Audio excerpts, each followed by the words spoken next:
الرسول فإن تولوا فإن الله لا يحب الكافرين۔ اے محبوب آپ کہہ دیجئے اگر تم اللہ اور اس کے رسول کی بات مانو، اطاعت کرو، فرما برداری کرو، تو یہ تو بڑے کمال کی بات ہے۔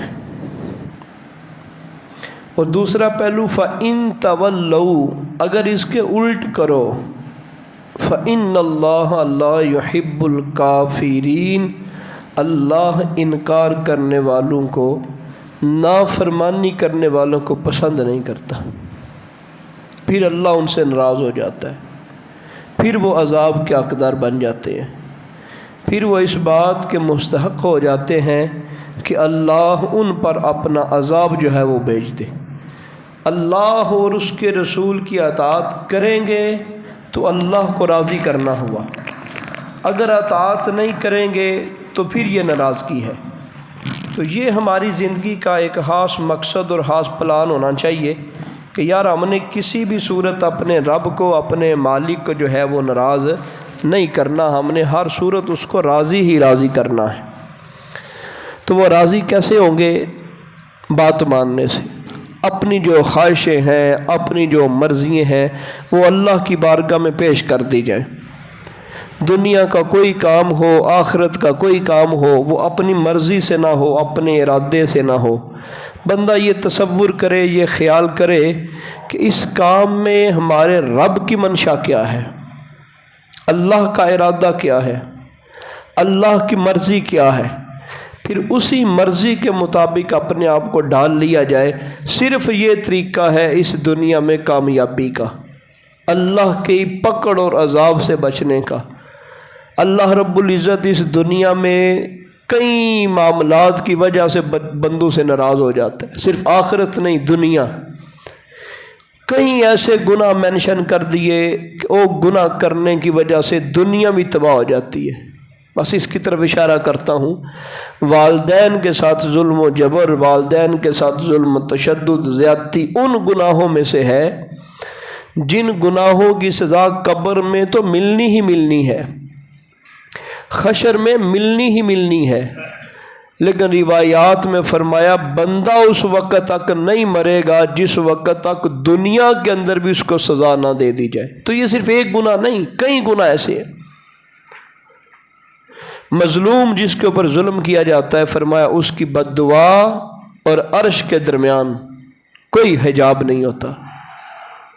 جس پر بھی ہم ظلم کرتے ہیں، تشدد کرتے ہیں، زیادتی کرتے ہیں، حق مارتے ہیں، وہ مظلوم ہوتا ہے۔ تو مظلوم کی جو بد دعا ہمارے حق میں نکل گئی تو ہم کبھی اپنے آپ کو بچا نہیں سکتے، محفوظ نہیں کر سکتے۔ تو اس واسطے ہمارے لیے جہاں ہم اپنے آپ کو بچاؤ کے لیے بڑی کوشش کرتے ہیں، ایک بندے کو ڈاکٹر بتا دے کہ تجھے فلاں مسئلہ ہے، وہ اپنی صحت کو برقرار رکھنے کے لیے اس چیز کو کھاتا نہیں، اس چیز کے قریب نہیں جاتا، وہ کام نہیں کرتا، صرف صحت برقرار رکھنے کے لیے۔ تو مالک نے قرآن میں جگہ جگہ فرمایا یہ گناہ اگر تو کرے گا تیرا ایمان برقرار نہیں رہے گا، تیرے ایمان کے اندر کمی بیشی ہو جائے گی، تو جو ہے وہ اس کے مراتب کو نہیں پا سکتا۔ حقیقت ایمان تو سیم ہے، اس کی فروعات کی بات ہو رہی۔ تو اس واسطے جس طرح ہم دنیا کی چیزوں کے معلوم ہونے پہ چھوڑ دیتے ہیں، تو ہمیں اس بات کی طرف بھی غور و فکر کرنی چاہیے کہ یار اللہ ناراض ہو جائے گا، اللہ عذاب دے گا، اللہ پاک جو ہے وہ دنیا میری خراب کر دے گا، میری آخرت خراب ہو جائے گی، مجھے آخرت کے اندر پشیمانی ہوگی، دنیا جو ہے وہ بھی میری گئی، آخرت بھی گئی۔ تو ان چیزوں سے بچنا چاہیے۔ اللہ رب العزت نے ارشاد فرمایا، سورہ نحل ہے، آیت نمبر اس کی 2 ہے،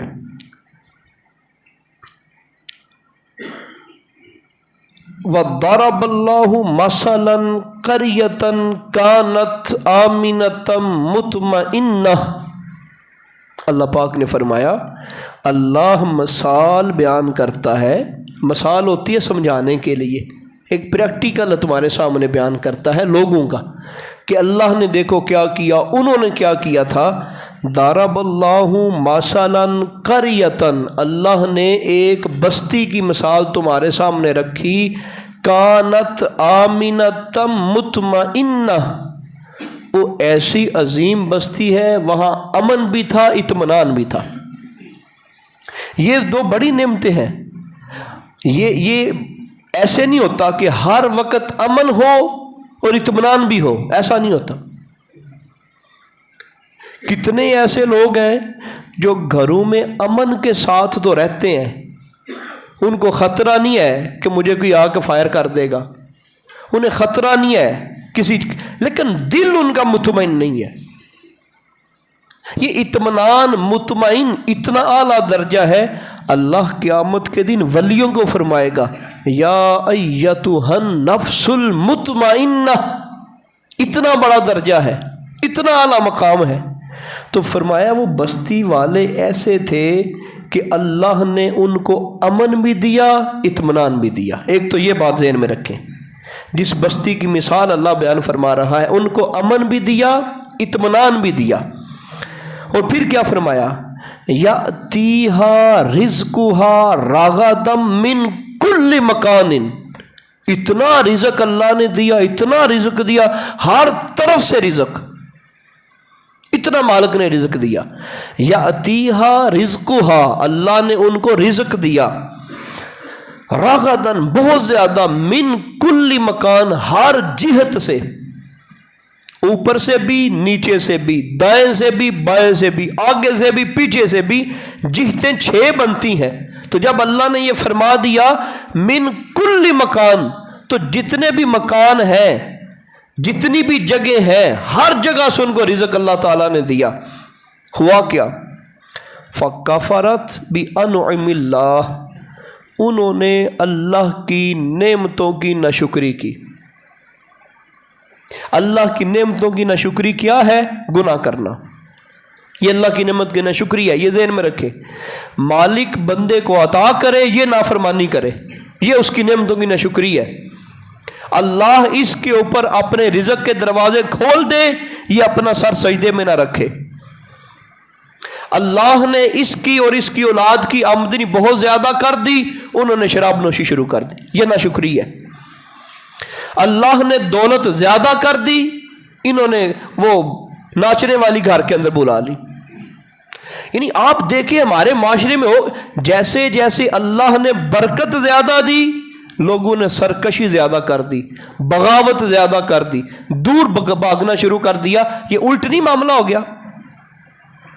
آپ گھر سے ہی مثال لے لیں، جس بچے کو باپ جو ہے وہ دیتا رہے بلا تمثیل، وہ بچہ بار بار نافرمانی کرے، بار بار نافرمانی کرے، بار بار نافرمانی کرے، وہ غضب کا زیادہ لائق ہے. ایک طرف نوازشات اتنی ہے اور دوسری طرف سے وہ کفریات کر رہا ہے، انکار کر رہا ہے. تو مالک نے اتنا کرم کیا اس بستی والوں پر، امن بھی ہے، اطمینان بھی ہے، اتنا رزق ہے، ہر طرف سے رزق آیا، لیکن رزق کا انہوں نے فائدہ نہیں اٹھایا. اللہ کی نعمتوں کی ناشکری کی، گناہ کیا، کفر کیا. تو اللہ نے فرمایا فَأَذَاقَهَا اللَّهُ لِبَاسَ الْجُوعِ، ہم نے سر سے لے کے پاؤں تک ان کو بھوک کے اندر ڈبا دیا. ہم نے پورا ان کو بھوک کا لباس ہی پہنا دیا، اتنی بھوک ان کے اوپر غالب ہو گئی. مفسرین نے لکھا اس کی شرح میں کہ بھوک اتنی غالب ہو گئی کہ جانوروں کے تھنوں سے دودھ سوکھ گیا. وہ زمین جس کا اللہ نے تذکرہ فرمایا کہ ہر طرف سے رزق، ہر چیز سوکھ گئی. دن کے وقت اگر وہ آسمان کو دیکھتے نا، دن کے وقت اتنی بھوک لگی ہوتی تھی ان کو، بھوک کی وجہ سے ان کو آسمان سیاہ نظر آتا تھا. مردار انہوں نے کھا لیے، چمڑے انہوں نے کھا لیے، کوئی چیز انہوں نے نہ چھوڑی. یہ بھوک کی صورتحال. اور پھر فرمایا والخوف، یہ لباس کا تعلق خوف سے بھی ہے. پہلے کیا تھا؟ اللہ رب العزت نے ان لوگوں کو امن بھی دیا، اطمینان بھی دیا. اب کیا ہے؟ بھوک بھی اخیر درجے کی اور ڈر بھی اعلیٰ درجے کا، بڑے درجے کا، زیادہ درجے کا دے دیا۔ صرف بھوک نہیں ہے، ڈر بھی ان کے اوپر غالب ہو گیا۔ اور اللہ رب العزت نے فرمایا یہ ہم نے کیوں کیا؟ اللہ پاک نے فرمایا وجہ اس کی یہ تھی بما کانوا یصنعون، ان لوگوں کے برے اعمال کی وجہ سے، ان کی ان کفریات کی وجہ سے ہم نے ان کے ساتھ یہ معاملہ کیا۔ تو اگر یہ پوری آیت مقدسہ ہمارے پیش نظر رہے تو مالک نے کتنی بات واضح کر دی کہ ہم تمہارے سامنے ایک بستی کا واقعہ بیان کرتے ہیں، اس بستی والوں کو اللہ نے اتنا دیا، ان پر امن بھی تھا، اطمینان بھی تھا، اور رزق اتنا تھا ہر طرف سے، اوپر سے، نیچے سے، دائیں سے، بائیں سے، آگے سے، پیچھے سے، ہر طرف سے ان کے پاس رزق تھا، لیکن انہوں نے ہمارے رزق کی قدر نہیں کی۔ تو ہم نے کیا کیا؟ ہم نے جتنا زیادہ ان کو عطا کیا تھا اتنا زیادہ ان کو عذاب کے اندر مبتلا کر دیا، قبر میں نہیں، آخرت میں نہیں، اسی دنیا میں۔ تو یہ اللہ کا فیصلہ ہے۔ اچھا، یہ پچھلے لوگوں کا تذکرہ قرآن کے اندر بیان کرنے کا مقصد کیا تھا؟ کیا مقصد؟ اگر آج میں اور میری طرح کے دوسرے مسلمان یہ سمجھ لیں کہ نہیں یار یہ بس پچھلے لوگوں کا واقعہ تھا، بیان کر دیا، بس ہو گیا، ٹھیک، ہمارا اس کے ساتھ کوئی لنک نہیں، تو کیا یہ مقصد ہے کہ قرآن خالی واقعات بیان کرتا ہے؟ نہیں، قرآن مسالے بیان کرتا ہے ہماری ہدایت کے لیے، ہمیں سمجھانے کے لیے، ہماری عبرت کے لیے۔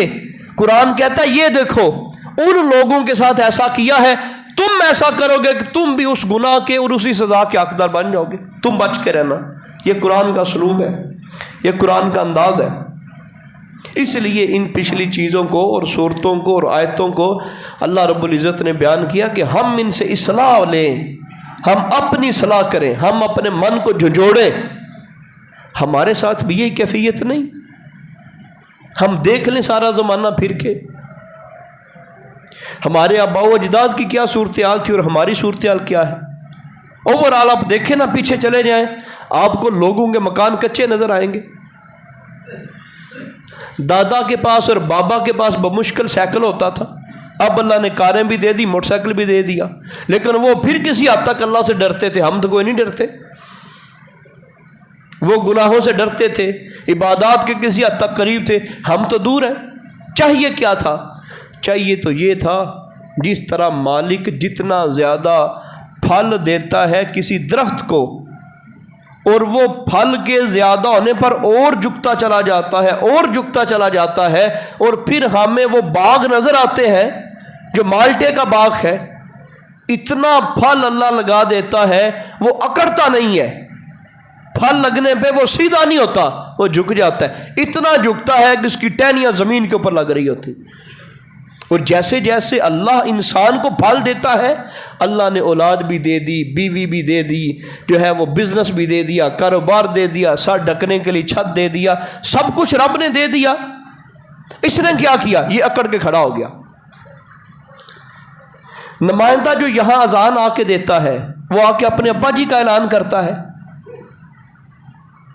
وہ اپنے کسی رشتہ دار کا اعلان کرتا ہے، وہ اللہ کا نمائندہ ہے، وہ اللہ کا منادی ہے، وہ مالک کا پیغام دے رہا ہے، اور لوگوں میرے اللہ کا حکم ہے، نماز کا ٹائم ہو گیا، آ جاؤ۔ مفہوم یہی ہے، اللہ اکبر، اللہ اکبر۔ مفہوم اس کا، پوری اذان کا مفہوم کیا ہے؟ اے لوگوں، میں اللہ کا بلاوا دے رہا ہوں، اپنا نہیں، میری نماز نہیں پڑھنے آنی، مالک کی۔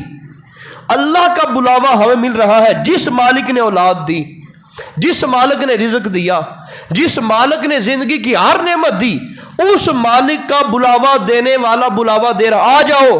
ہم پھر کوئی نہیں آتے، تو یہ مالک کی نافرمانی اور اس سے مقابلہ لگانے والی بات نہ ہوئی۔ گھر کے اندر سارے کام بکھرے ہو نا جی، اور بندے کو بڑی شدید پریشانی ہو،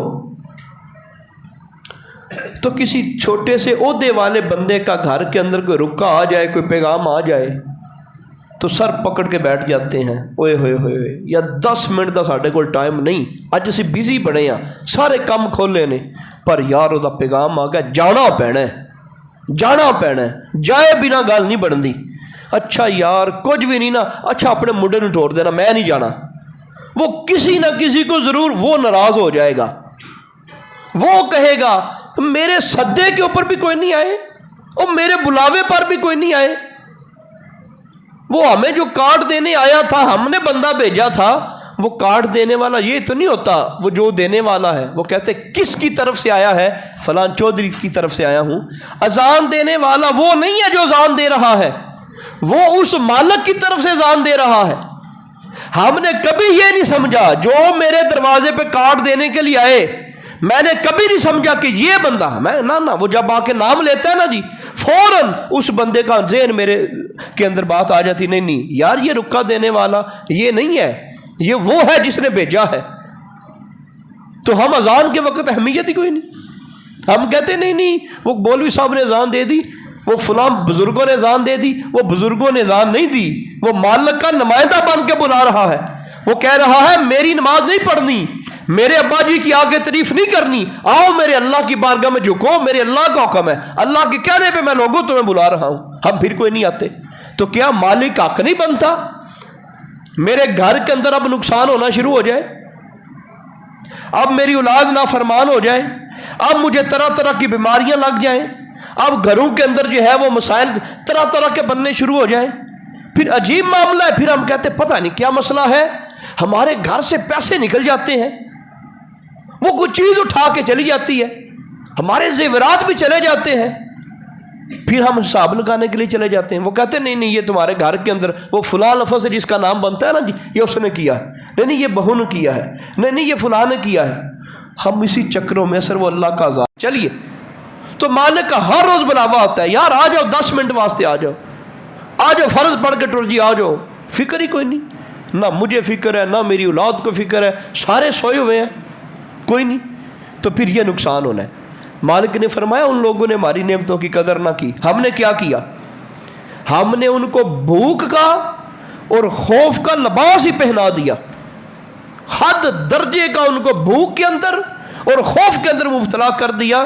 جن لوگوں نے ہماری بات نہیں مانی, ہماری بات کی قدر کوئی نہیں کی, ہماری بھی کیفیت ایسی نہیں ہے. تو اللہ نے قرآن میں اس لیے ہمیں یہ آیتیں بار بار بتائیں کہ ہم لوگ سدھر جائیں, سلجھ جائیں. ایک اور قوم کی بات کرتا ہوں, پہلے میں اس قوم کا جو اللہ کی عطائیں ہیں وہ آپ کے سامنے رکھتا ہوں. قوم سبا, اس کا ذکر ہے قرآن کے اندر. ملک کا نام یمن ہے. اگر آپ پرانے زمانے میں دیکھیں, روم اور یونان کی تہذیبیں سب سے بلند تر تہذیبیں گنی جاتی تھیں. رومی اور یونانی تہذیبیں, اس دور میں رومی اور یونانی تہذیبوں کا پوری دنیا میں توتی بولتا تھا. ان سے بھی بلند تر معیشت کاروبار اہل یمن کا تھا. کیفیت ان کی کیا تھی؟ کیفیت ان کی یہ تھی کہ اللہ پاک نے ان کو ایسا علاقہ دیا, ادھر بھی پہاڑ ہے ادھر بھی پہاڑ ہے. بارشیں آتی تو پہاڑوں کا سارا پانی ادھر آنا تھا. انہوں نے چھوٹے چھوٹے ڈیم بنائے ہوئے تھے, حوض بنائے ہوئے تھے. ان حوضوں کے اندر پانی کو قید کر لیتے تھے, پانی جمع کر لیتے تھے, اور پھر وہی پانی اپنی کھیتیوں کے سیراب کرنے میں ضرورت کے وقت استعمال کرتے تھے. گویا کہ ان کا علاقہ جنت نظیر بن گیا, جنت کی طرح. ہمارے لوگ کہتے ہیں نا جی وہ کراچی میں جائیں سمندر کے اوپر, جی پیراڈائز, ہم نے پیراڈائز دیکھنے جانا ہے. جی پیراڈائز کیا ہے؟ وہ نظارہ بڑا خوبصورت ہے جی, اور ہمیں بھی ایک بار دیکھنے کا موقع ملا, ہم وہاں چلے گئے تو وہ اتنا کوئی خاص تو جنت نظیر نہیں تھا جسے پوری دنیا کہتی نہیں وہ پیراڈائز ہے جی, وہ فلاں جگہ پہ جائیں جی. تو اس میں تو بس کوئی نہیں, ایک دو چھوٹا سا سین تھا دیکھنے والا. تو اب ہم چھوٹی چھوٹی چیزوں کو کہتے ہیں یہ جنت نظیر, لیکن وہ جنت نظیر تھا, بڑا خوبصورت تھا. پوری پٹی باغوں کے ساتھ بھری ہوئی ہے, درخت درخت, کمال قسم کے درخت, اعلیٰ قسم کے درخت, ادھر بھی درمیان میں بستی ہے. اللہ پاک نے فرمایا یہ بڑا حسین علاقہ ہے, بلکہ خود اللہ نے فرمایا جنتان, اس کے دونوں طرف جنتے ہیں. قرآن میں اللہ نے, اتنا خوبصورت علاقہ ہے. اور اللہ رب العزت نے اس علاقے کو یہ برکت دی, مفسرین نے باقاعدہ وضاحت کی. اس علاقے کی آب و ہوا اتنی پاکیزہ تھی، اگر بیمار بندہ وہاں سے گزر جاتا، بیمار بندہ گزر جاتا، اس علاقے کی کوئی چیز پھل کھایا نہیں، کوئی دوائی لی نہیں، اس کی آب و ہوا اتنی اعلیٰ ہے، اگر کوئی بندہ وہاں سے گزر جاتا اس کے گزرنے پہ تندرست ہو جاتا۔ ہر مکتب فکر کے علماء نے اس بات کو باقاعدہ لکھا، نوٹ کیا، انہوں نے اپنی اپنی کتابوں میں درج کیا۔ اگر کسی بندے کے سر میں جویں ہوتی، وہ گزرتا، خالی گزرنے سے اس کی جویں ختم ہو جاتی، اور اللہ پاک نے بالاداتن طیباتن اس علاقے کو فرمایا قرآن میں، اور اس علاقے میں بچھو کا نام و نشان نہیں تھا، مکھی کا نام و نشان نہیں تھا، مچھر نہیں تھا، سانپ نہیں تھا۔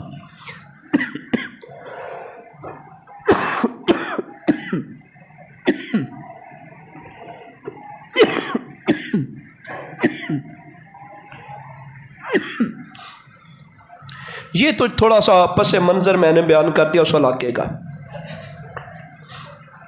اچھا، یہاں آپ یہ دیکھیں، بات ایک اور یاد آ گئی،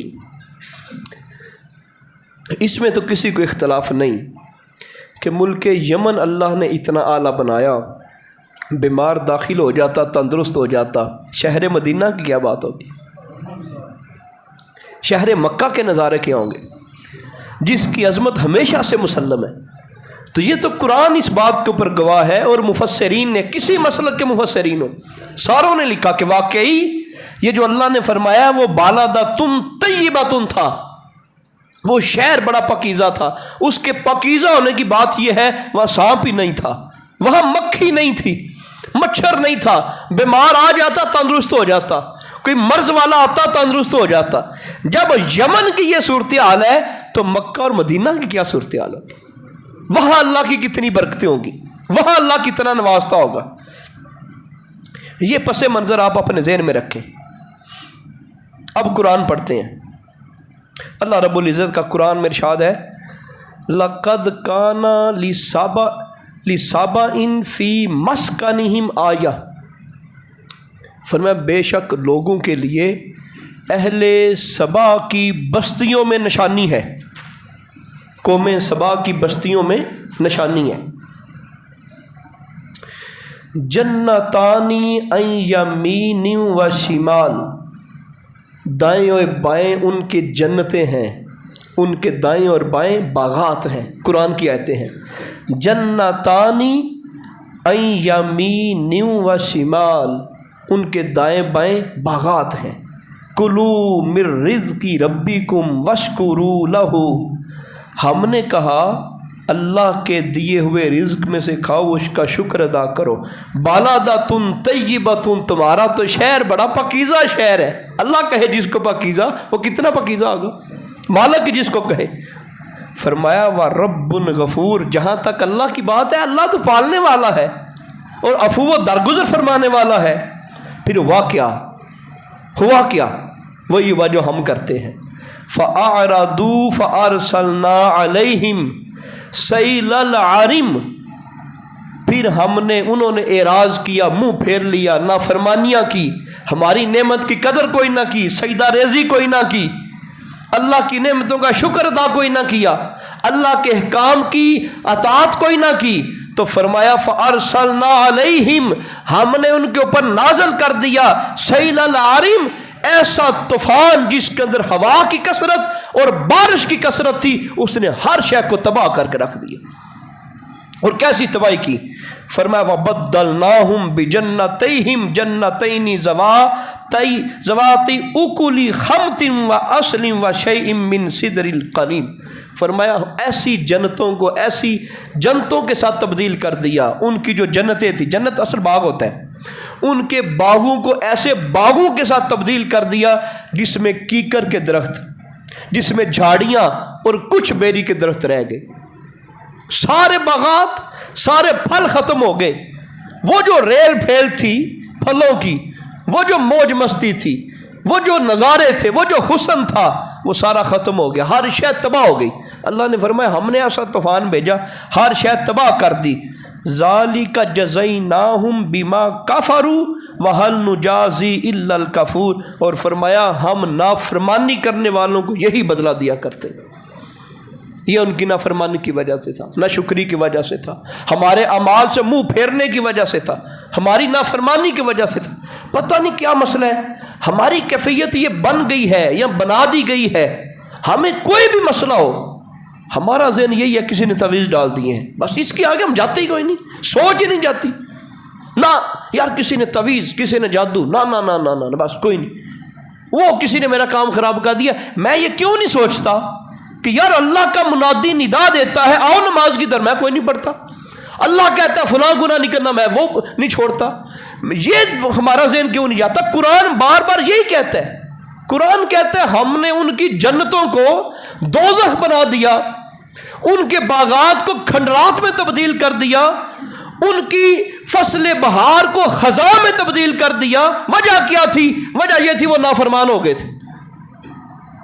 ہمیں یہ اپنے اوپر اپلائی کرنا چاہیے، غور کرنا چاہیے کہ یار نہ، یہ اگر مجھے سزا ملی ہے میرے کسی گناہ کی وجہ سے، میرے اوپر جادو کوئی نہیں ہوا، ٹونا کوئی نہیں ہوا، میں اللہ کی بارگاہ میں جاؤں، وہاں جا جا کے رو رو کے دعاؤں کروں، میں اللہ کے گھر کے ساتھ اپنا رشتہ ناتا پکا کر لوں، یہ کامیابی ہے۔ یہ کوئی کامیابی نہیں کہ بندہ کہے میرے اوپر اردنا ان نہلک قریۃ امرنا مترفیہا ففسقوا فیہا فحق علیہا القول فدمرناہا تدمیرا، اور فرمایا جب ہم کسی بستی کی ہلاکت کا ارادہ کر لیتے ہیں، مالک نے فرمایا جب ہم کسی بستی کی ہلاکت کا ارادہ کر دیتے ہیں تو وہاں کے خوشحال لوگوں کو کچھ حکم دیتے ہیں اور وہ اس بستی میں کھلی نافرمانی کرنے لگتے ہیں، ان پر عذاب ثابت ہو جاتا ہے اور پھر ہم اسے تباہ کر دیتے ہیں۔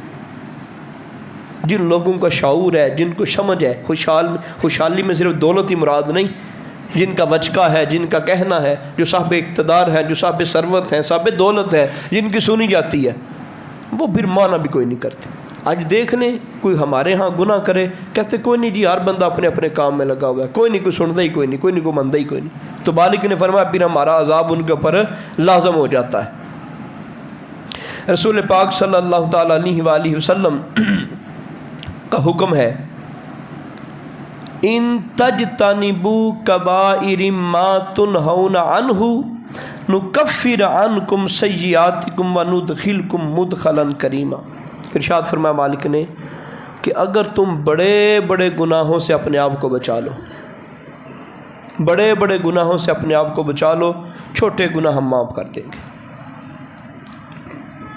گناہ تمہارے بخش دیں گے۔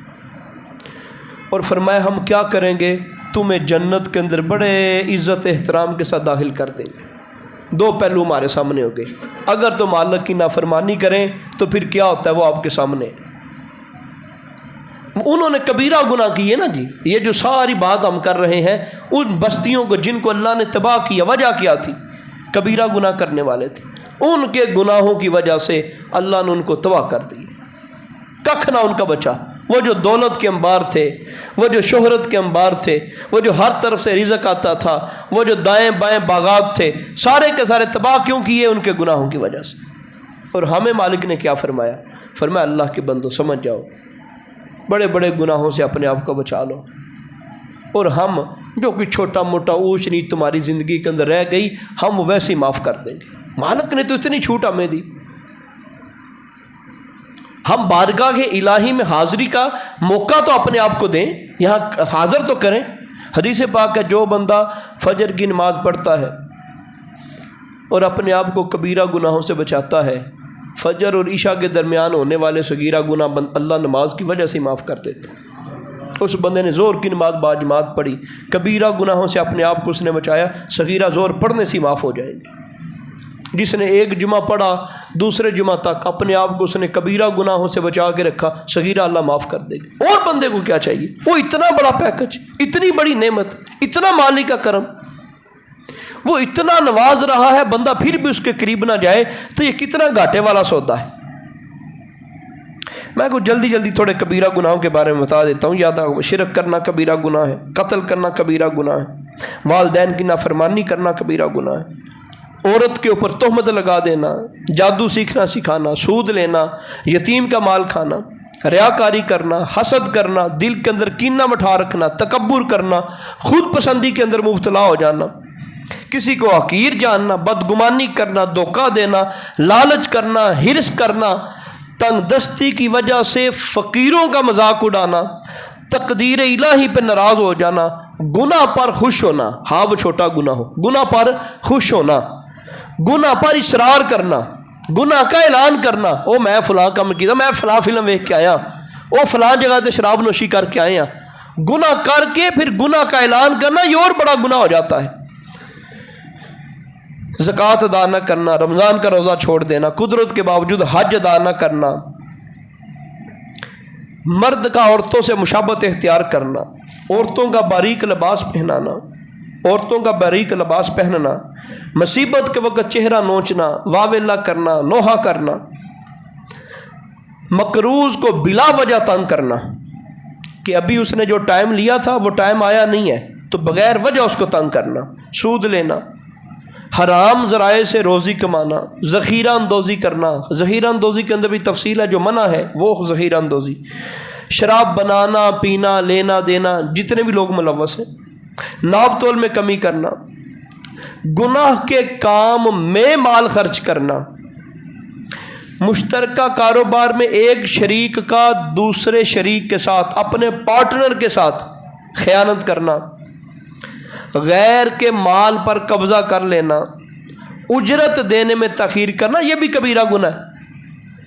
مزدوری کروا لی، دیہڑی کروا لی، کم کروا لیا، اچھا دینے آتا نہیں یار، کل دیاں گے، پرسوں دیاں گے، اچھا پرسوں آ جی، پرسوں آ، کل دیاں گے، مکیا سی ہو دے نال 2000 تے 1800 روپیہ دے گا، اچھا اچھا ٹھیک ہے، بڑے نے تنوں، وہ اللہ کے بندوں کبیرہ گناہ ہے، یہ صرف تاخیر کرنا، اس کے پیسے کاٹنے کی تو بھی بات ہی نہیں ہوئی، خالی اجرت میں تاخیر کرنا یہ کبیرہ گناہ ہے۔